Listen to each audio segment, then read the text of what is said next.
What is going on, everybody? My name is Ciara Lawler. Welcome back to another week of Hero or Zero. This is the Heroes for Hire podcast. We are back again talking one comic book character, as we do every single week. We talk their good points and their bad points, and we generally just give you a bit of a rundown of everything to do with that character. Now, it's a bit of a different week, as I'm going to have to come clean with you all. Shaun is not with me this week. That is because we actually already recorded an episode of Hero or Zero this week, and then of course the file got corrupted, so we thought it was absolutely fine. Shaun went off for the weekend, and then of course we only found out that the file did not work. The audio, turns out we actually sound worse when the file is corrupted. I thought there was no way possible we could get worse, but that's the way it is. So what I decided to do was, I'm not going to cover the character that I was going to cover on Hero or Zero, or that I did cover. We're going to choose a different character that we've done previously. Now, this is a character that when we first originally recorded, I think it might have been over the phone. That is how long ago it was. I think this is like episode 12, 13 of the show. And I covered a character from DC Comics, one of my faves, Mr. Damian Wayne. And so what I thought was, the last two times, say over the last 4 years, that me and Shaun haven't been in the same room or haven't been able to record together, what we've done is we just kind of choose a character that we absolutely love and we cover them for an episode. So what I'm doing is I'm covering Damian Wayne, just to give everyone a bit more of an update about everything to do with him. And if you could give this a like and review, whatever podcast platform you're listening to this on, it would really, really help us out. Just basically any review on any of the platforms, they all help. I don't know what it is, but the algorithm, Shaun tells me it helps. I don't know why. If you're listening solely for Shaun, absolutely give this a dislike. It's not going to get any better from here. So we should get straight into it. And if you have any characters that you'd like us to cover, please send them in. Well, we had those great moments where a few times people have sent us in characters and we're like, we already did them, but that doesn't mean like they're good reports. We just did them. So yes, Damian Wayne. Now, his first appearance was in Batman Son of the Demon in September 1987. I want to get this out of the way early. I'm aware people don't like Damian Wayne. That is absolutely fine. I actually kind of like the shithousery, but also he's one of those characters where I'm very aware of why people dislike him, and I'm kind of like completely understandable. It's like when you have like kind of a dickhead friend in your friend group, and everyone's like, he's a bit of a dickhead, and you're kind of like, yeah, but he's kind of like our dickhead. Like, for some reason we keep him around because, I don't know, that's just the way it is. So that's kind of how I view Damian Wayne, is that when other people are like, I don't like him, I'm like, yeah, I can see why, but also I can also see that maybe he has some likable traits, and that's what I wanted to kind of cover here. So he was created by Mike W. Barr, Andy Kubert, and then he was perfected by one Grant Morrison. And why I say that is because in Batman Son of the Demon, so that is 1987, he's not even mentioned by name. He's not even Damian Wayne. I'll just let everyone in. Damian Wayne is Bruce Wayne's literal son. Him and Talia al Ghul. So Ra's al Ghul, his daughter Talia, her and Batman, they have a bit of an on-again, off-again relationship, but the whole thing is like, but your dad wants to kill everyone. That's always a hindrance to any sort of loving relationship. I can kind of side with Batman on that one. So what happens is, they're on again at that point. Now, depending on how you view the comic book, I think it was rewritten that originally she drugged Bruce Wayne and like date raped him, but that was retroactively from Grant Morrison. But originally it was just consensual, and they just had a bit of a romance. And through that romance came one child that Talia did not tell Bruce about. And so how it goes is that Damian, he was first introduced just as he was completely unknown to Batman. His existence was unknown. He was also, and this is where it gets comic booky, genetically perfected and grown in an artificial womb once Talia realised that she was pregnant, because they wanted to make the perfect replacement to Bruce Wayne. That is because obviously Ra's al Ghul in the comic books is always like, detective, I want you to take over the League of Assassins. You would be perfect. You marry my daughter. Everyone's laughing. And Bruce is always like, I don't really want to, because you kind of are a League of Assassins and I'm kind of against killing. There's a whole conflict of interest there. But that's kind of, once Talia finds out she's pregnant and it's half Bruce's, the child is Bruce's, what happens then is they basically design him to try and be the perfect child. They're going to redesign Bruce Wayne to be even better, but it's the one that they can control from when he's immediately born. And so he's raised by his mother Talia and the League of Assassins. Now, in terms of his creation, Damian Wayne, the character, he was created by the writer Grant Morrison, who's obviously very famous, probably my favourite comic book writer, definitely top 2 or top 3 if he's not, an artist, Andy Kubert. This was during the story arc in 2006 called Batman and Son. So he's just a baby, a completely unnamed 1987. Then in 2006, Grant Morrison brings him back within the pages of Batman, the comic book series. This, however, was not the first. It's not the technical first appearance of Damian, but it is Damian's first appearance by name. And what they decided to do was they wanted to bring him back, and they wanted an idea that Talia would just show up suddenly. And so just to reiterate, Batman Son of the Demon in 1987 was out of continuity at this point, which is why nobody ever thought, God, where's Bruce's son? It was just a comic book that was out of continuity, so then nobody ever questioned it. And then they just had the bright idea, why don't we take this out of continuity story idea? Talia turns up one day in Gotham and is like, I have this child, he's 10 years old, he's yours, Bruce, soz, and then just leaves him there and fucks off. And that is the plot of Batman and Son. So Talia turns up and she just basically kind of drops him there. And the idea is that it's just to fuck with Batman. It's just to try and ruin Batman's, his concentration, definitely, and sabotage his operations. Well, she plans to take over. She's doing a whole, if I remember correctly, I'm pretty sure there's man-bat ninjas in that story. It's been a few years since I read it, but there's definitely man-bat ninjas, I'm pretty sure, in that story. It's a whole, comic books are weird. You know how it is. So while under Bruce's care, Damian, who is now 10, he's rash, he's abrasive, he's violent, he's a bit of a fucking dick, right? And not even a bit, a lot of a dick. He's just the worst. He's the biggest shithouse you've ever met. Because if you think about it, he's been raised since he was born by the League of Assassins. His grandfather is Ra's al Ghul and his mother is Talia al Ghul. He's been taught to kill since he could walk. So he's the ultimate killer even though he's 10. He's also been treated like basically the second coming of Jesus since he was born by all of the assassins. So, because he's seen as Raish's logical his heir. So, it's basically, from the day he's born, he's treated like you're the greatest thing ever. There's nothing wrong with you. You are absolutely perfect. You could kill everyone. You will never lose a battle. And that feeds through. So when he turns up to Gotham, he's like, I'm the greatest of all time. And you can see how that as a character trait could be seen as quite bad, especially from a 10-year-old child, where Bruce is kind of like, you're a fucking dick. Which, if anyone's ever read any Bruce Wayne stories, you can probably assume he definitely says to him. So he's absolutely just the worst. And in an attempt to prove his crime-fighting worth, he even goes out and he kills a villain called Spook, or the Spook.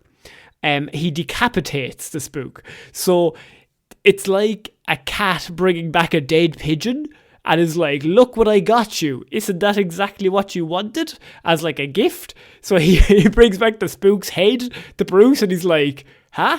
Stopped crime. Look at this. I'm basically I'm like Batman 2.0 at this point. And Bruce is kind of like, no, that is not what we do here. That is absolutely not what we want. He then also attempts to kill one of my second favourite comic book character of all time, Tim Drake.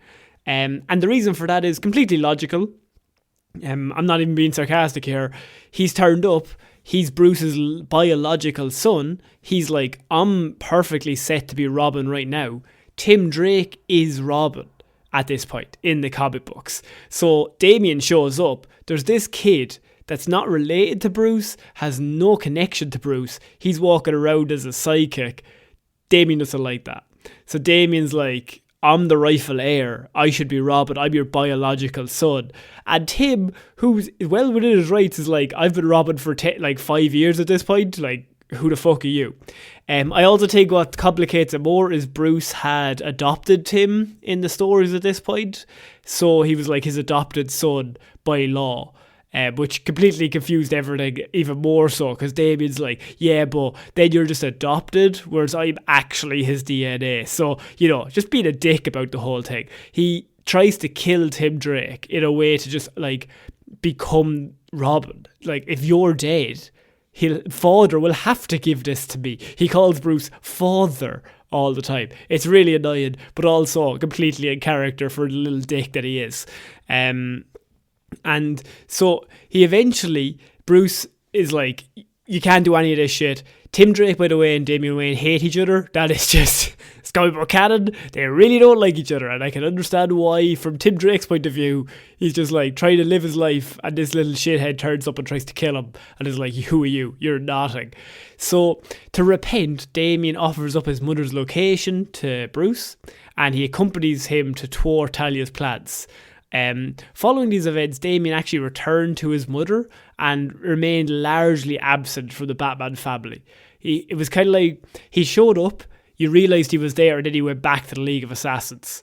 And that was it. And I think that was because they didn't really know what to do with him at that point, because they didn't want to get rid of Tim Drake as Robin. But you can't just have every comic book with him just trying to kill Tim Drake over and over and over again. So what happened then is, a few years later, you have a story called The Resurrection of Ra's al Ghul. And Ra's al Ghul is dead. Talia al Ghul is head of the demon, or she's leader of the League of Assassins. And she takes Damian to the Australian outback, where he's tutored in the secret history of his grandfather, Ra's al Ghul. While there, she's unaware that Ra's former servant basically plans to use Damian as a shell to bring Ra's back to Earth. So I'm going to need you to bear with me. It's basically like they're thinking, right, well, we need somebody who has his DNA, who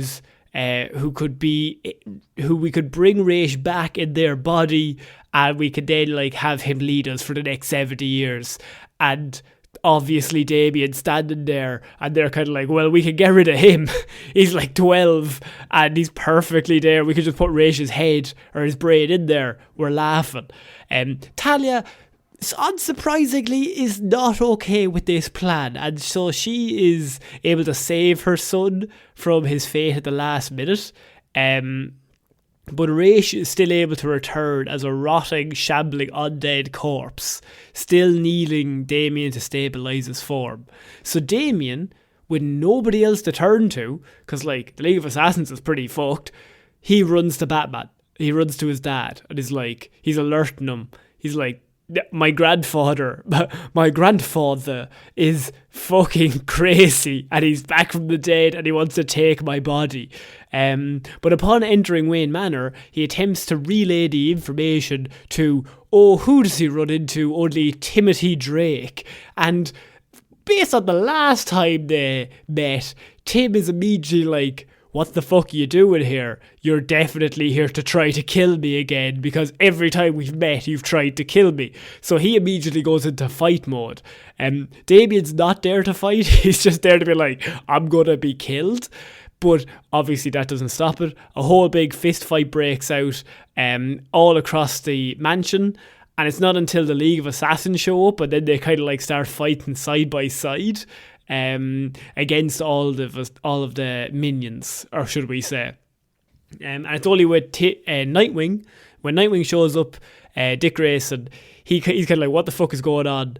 And through the three of them, they're they do fight them off, but they all also are hindered by Damian is completely willing to betray Tim at any moment for his own safety. So if a sword is swung at him and Tim is behind him, he will just dive out of the way hoping it slices Tim in half, because then he doesn't have to kill him himself. So it's not like they're working together as a strong team, it's more just they're just fighting to not die at that point. Róisín eventually captures the two of them though, and he tells Batman that he would have to use one of them for his own body. Batman, of course, offers his own body instead in like a big sacrifice. He's like, look, I'm not going to let you take either of them. You're going to have to take me. Róisín refuses the offer, feeling that he needs someone of a younger age. He likes them younger, Róisín. That doesn't sound good. But also, he's a homicidal maniac, so I mean, don't really want to ruin his reputation. Batman offers a third alternative, because it's comic books, which is a fountain of essence, which contains the qualities of a Lazarus pit. It's comic books, there's a fountain. Don't question it. Batman and Róisín go in search of the fountain, leaving Tim, Damian, Nightwing, Alfred and Talia to basically battle against the League. Damian leaves his mother and Tim to an unknown fate. He just fucks off and bails, while he goes off to be with his father. Unfortunately, he ends up captured by Róisín and nearly loses his life. Batman and the others manage to save him, and Talia takes her son and escapes, so they get out of there. But it was at that point where he's like, oh, maybe my dad isn't actually that bad. He tried to sacrifice himself multiple times for me. And now we come to and I've mentioned this so many times on the show, one of my favourite comic book runs of all time is Batman R.I.P. and Battle for the Cowl. Because everyone knows I love all the Robins. They're kind of like, that's my favourite part of comic books, anything to do with them. So you can understand why when Batman dies and there's a whole big fight over who's going to take over the mantle, I kind of like that story. So the story is Batman R.I.P. The Black Glove, the group, they actually succeed. They kill Batman. So Batman is dead, canonically, in comic books. Now, between you and me, nobody's actually ever dead, and he was actually sent back in time to prehistoric ages. Say nothing to nobody, but that's genuinely how they wrote around this. But he's dead at this point, right? But then they have to figure out a way to bring him back. But at this point, he's dead. Everyone's like, okay, Bruce is dead. What are we going to do?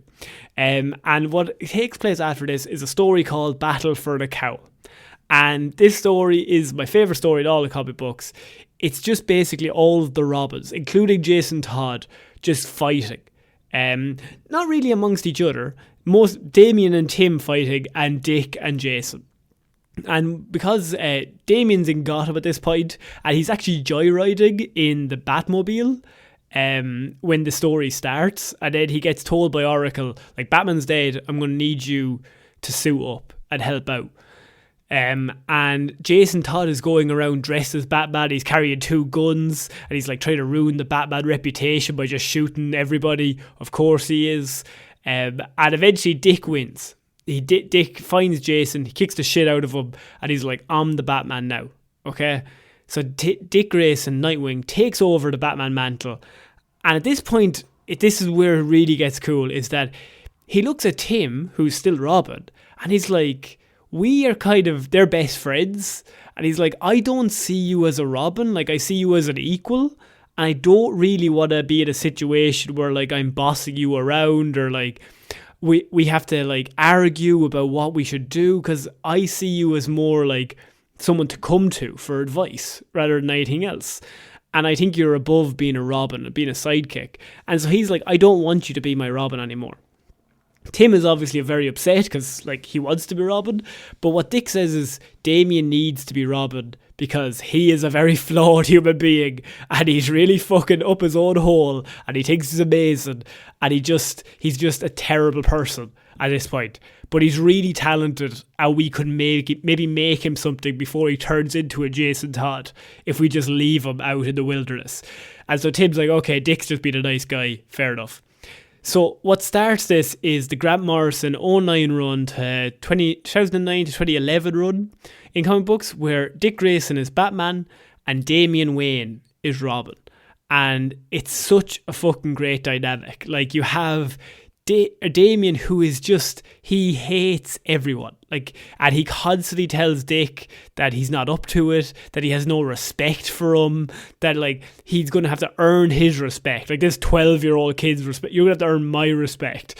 Like, this is Nightwing. Or like any hero who's been in the Bat family for years. He's like, you're nothing, because my father's not here. You're not my real dad, kind of vibes. And Dick is, as Batman, he's kind of similar to how he is as Nightwing. He's just lighthearted, but he's also really, really good. Like, he's just a really kind human being, and he's just going to try his best. And he's also the most talented athlete out of all of them. So there's a great dynamic where now the Robin is the serious one, and the Batman is the one making the one-liners, which is just a really cool, unique vibe. And it is revealed that in this story that Damian has actually begun to visit his father's former friend and enemy, Thomas Elliot, from the story Hush.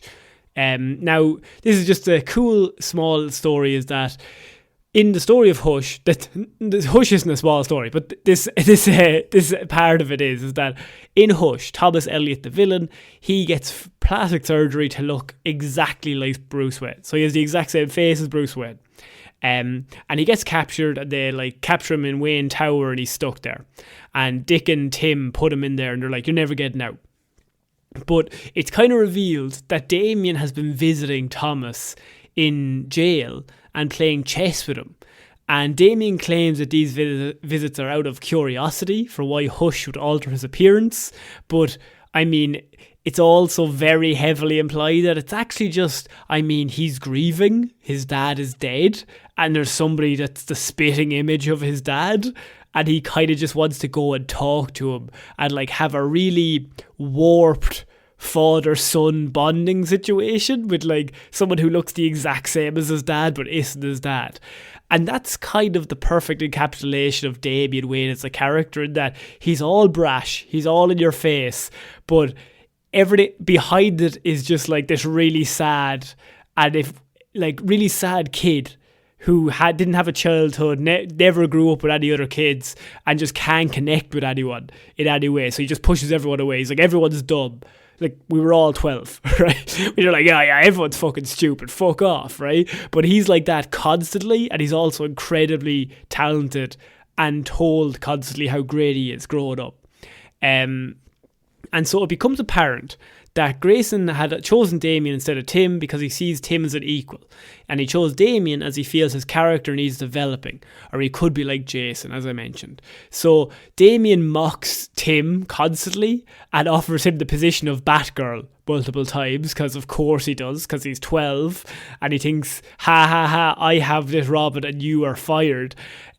Causing Tim to immediately begin fighting him again, and Tim goes off and becomes Red Robin. And that's how Red Robin starts in the story. And Tim then goes off to try and find Bruce Wayne, because he's like, he's not dead, he's definitely still alive, I'm going to find him.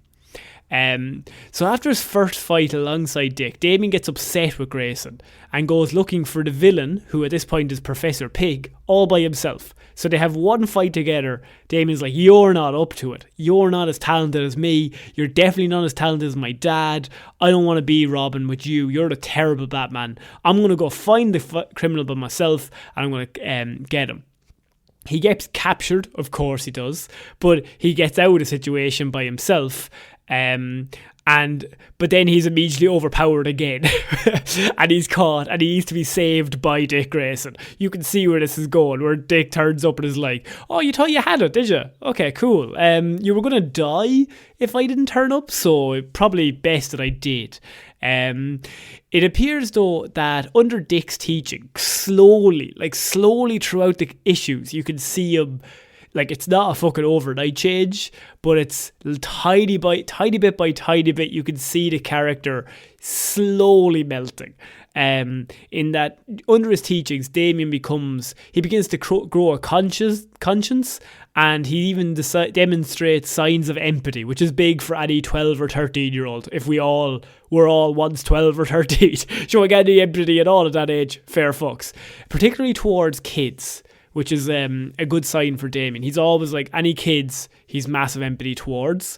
And there's also a case where there's several dismembered kids in one of the issues. There's a murder and they're trying to solve it. This is like, it's a really fucked up comic book run, but a load of dismembered kids are there, and Damian begins to vomit in horror, which old Damian definitely wouldn't do, but as he slowly becomes more human, hanging around with Dick, you can see that it starts to have an effect.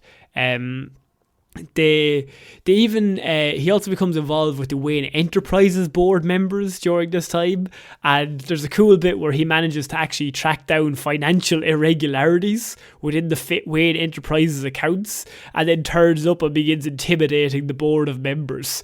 And it's just like this 12-year-old being like, somebody's fucking robbing from us, and it's from my father. I'm Damian Wayne. My second name is Wayne. This is my business as well. And I'm going to inherit this. And so you can see he's very business savvy as well. A very intelligent character, which is even more annoying because like he's incredibly intelligent. He puts all the energy in the wrong places is the thing. And so after Tim Drake is revealed to be named as Bruce Wayne's heir, which not great. In Bruce's will, he gives Tim everything as his heir. Prior to his disappearance, Damian files an injunction with the boards to go against Drake since he is Wayne's son. Of course he does. Everything is Tim Drake versus Damian to try and find Batman's love. But Tim, I don't think really would have cared. Just Damian's such a dick about it that he's probably just like egging him on at this point. So the return of Bruce Wayne is he eventually does come back, as I mentioned. And in this, Talia admits to Damian that even though she loves him, so she comes back in the story as well, and she actually says that she's been cloning him to make better versions of him, because the version, this one now, like him, he's gone to the good side. To the dark side. He's gone to the Bat family. He's no longer of use to the League. So she's making better versions of him. And there's a really sad but also like cool moment where she's like, she admits to him, even though she loves him, he is no longer welcome and is now considered an enemy of the House of Al Ghul. And Damian defiantly replies that he hopes that he will be a worthy enemy. And I just really like that because that's the moment where he's like, I have to be all in. I can't have like a foot in both camps at this point. It's all or nothing. And so there's also one very small scene that I really like with Damian is that Dick is Batman and he's with Gordon and they're off on a mission. And the Joker is being interrogated. He's in a room tied up. And Damian shows up and Damian walks in and over the radio Gordon gets a message that basically says, oh, like Robin's here, he's after going into the room with Joker, what should we do? And Dick immediately turns the car around, he's like, we gotta get back to the fucking station right now. And Gordon's like, oh fuck yeah, like Joker's gonna kill that kid. And Dick says, no, he's going to kill Joker. Like, that kid's a fucking psychopath. So that's just a really cool scene. He also walks in with a crowbar and he immediately beats the shit out of Joker using a crowbar. He nearly beats them to death. So that side of Damian is just like, Dick knows how good he is. He knows how fucking, I don't know, like, he knows how talented he is. But he also knows that he needs to perfect who he is as a human being rather than his talents. He doesn't need to train. Like, there's nothing he can train anymore too. It's more the emotional, the human side that he needs to do. And Dick Grayson, there's also another little bit where he then puts him up towards the Teen Titans.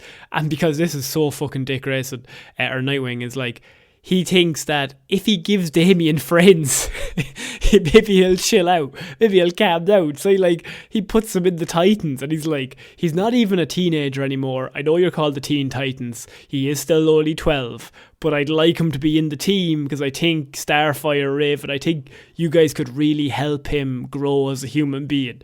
Damian walks in, puts the 2 feet on the table, is like, I'm the new leader of the Teen Titans. Y'all have got to bend to me. And so Starfire and like Raven are kind of looking at Nightwing like, did you just bring this little fucker into our place? Like, who's he? It doesn't really work out. immediately he gets kicked back off the team, or he leaves of his own volition, I should say. He doesn't get kicked off. He's like, they don't need me. They're still all talking about Tim, because Tim Drake was the Robin in the Teen Titans, and he's seen as like a legend. And they were all like, oh yeah, Tim's here, Tim's going to help us out. And that infuriates Damian. And he's like, I'm not being in a team where they like Tim Drake. They clearly don't know what they're talking about. But upon his return to Gotham, and this is where I'm going to end the report, it's a really small thing. So he comes back to Gotham. Grayson notices that Damian's time with the Titans has made him more patient, and he is less prone to use weapons. And after apologising to Damian about his time with the Titans being a bust, Damian states that he knows Grayson sent him there to find friends, but he has one in Gotham, and that's more than enough.